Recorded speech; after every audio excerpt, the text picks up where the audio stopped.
Une terre, un ailleurs.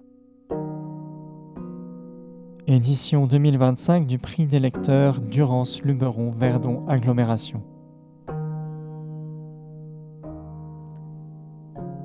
La douleur fait naître l'hiver de Matteo Porru.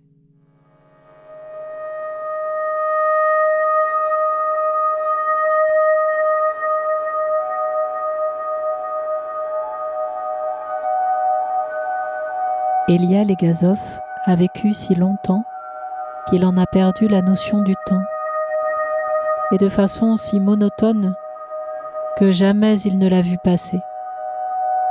Du moins, c'est ce qu'il dit. Aujourd'hui, c'est son anniversaire. Pour lui, son âge n'a aucune importance. Il est né en septembre, il y a des années, une éternité, comme une vie trop lointaine qui ne serait pas la sienne. Il lui est impossible d'en tracer les contours. Il ne lui reste que des images froissées, tout un tas de feuilles volantes éparses dans son esprit. Au fil des années, il les a ramassées, déchirées et cherchées lorsqu'il lui a fallu se comprendre davantage, éclaircir certaines choses. Oui, il en a eu besoin. Il vit à présent dans l'obscurité et essaie de les garder. Il craint de les lâcher, de les voir s'envoler.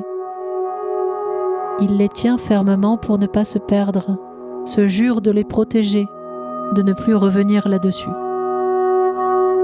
Ses mains sont devenues rugueuses à force de serrer, deux poings fermés qui retiennent les grandes choses comme les plus simples. Elia les a toutes choisies, une par une, et n'a rien d'autre pour survivre ou reprendre des forces. Legazov ne se pose pas de questions auxquelles il ne sait répondre, et répond toujours aux mêmes questions. Il est tout aussi méthodique lorsqu'il converse avec lui-même, s'il lui arrive de le faire. Jamais il ne s'épanche, car il sait bien qu'il cicatrise difficilement.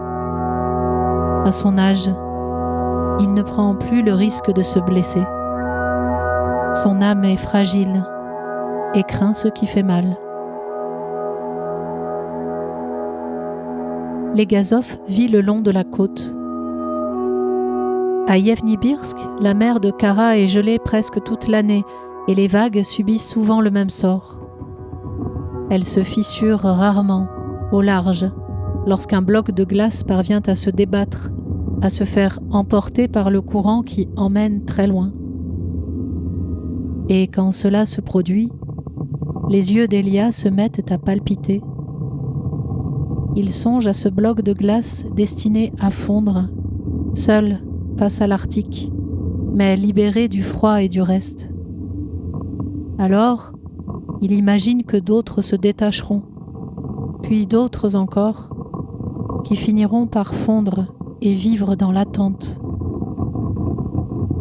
Cela arrive rarement, mais quand il rêve, Elia meurt comme la glace en mer. Il vient de réaliser qu'il lui fallait partir. Lorsqu'il va au-delà de ses pensées habituelles, il oublie ce qu'il doit faire. Il se couvre le plus possible, mais ses vêtements de travail ne sont jamais assez confortables ni chauds. Il va dans la cuisine et engloutit d'un seul coup un verre de lait froid et une tartine beurrée à la mie compacte. Il sort de chez lui, tourne à droite et parcourt une vingtaine de mètres. Il pourrait passer par l'intérieur, mais aime respirer l'air pur.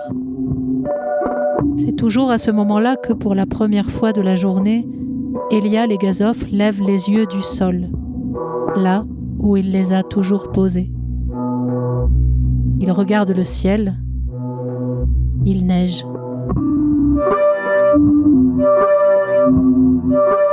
Au-dessus de la remise, l'écriture cyrillique de couleur bleue résiste encore en lettres capitales.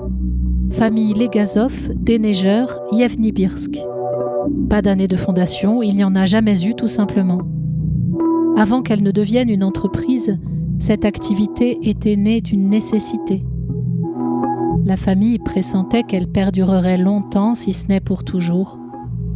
Et à Yevnibirsk, dans ce village où le temps avait malencontreusement décidé de s'arrêter, cette pérennité, son caractère indéfini, éternel peut-être comme tout le reste, relevait du destin.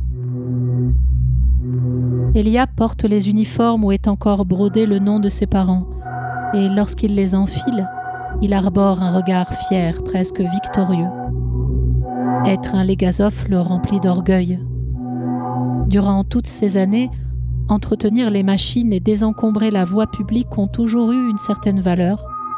C'était une véritable institution et une responsabilité. Sans la présence d'un Legazov pour déblayer la neige, les routes seraient restées impraticables pendant 2 ou 3 jours pour tous les véhicules. Elia ne se souvient d'aucune voix, d'aucun visage. Seules lui restent les valeurs avec lesquelles il a grandi. La vocation, le devoir, la continuité de quelque chose de grand aux yeux d'autrui. Elia enlève la neige. Il ne sait rien faire d'autre, s'y sent prédestiné, n'a jamais fait que ça. Un jour en vaut un autre au hasard. Cette vie, il ne l'a pas choisie, mais c'est celle qu'il mène et qui s'enfuit. Il s'est trop essoufflé en essayant de la suivre. Alors, il a choisi de respirer, d'attendre que quelque chose ou quelqu'un l'emmène loin d'ici. Mais personne n'est jamais venu. Il ouvre grand la remise pour sortir le chasse-neige, vérifie systématiquement l'antigel avant d'allumer le moteur et de prendre la route. Il termine, puis jette la cigarette restée entre ses lèvres et met en route la bête, qui grogne comme tous les matins. Elia ajuste les rétroviseurs, y jette un coup d'œil et démarre, comme pour s'échapper, pour s'assurer qu'aujourd'hui encore, les fantômes ne viendront pas.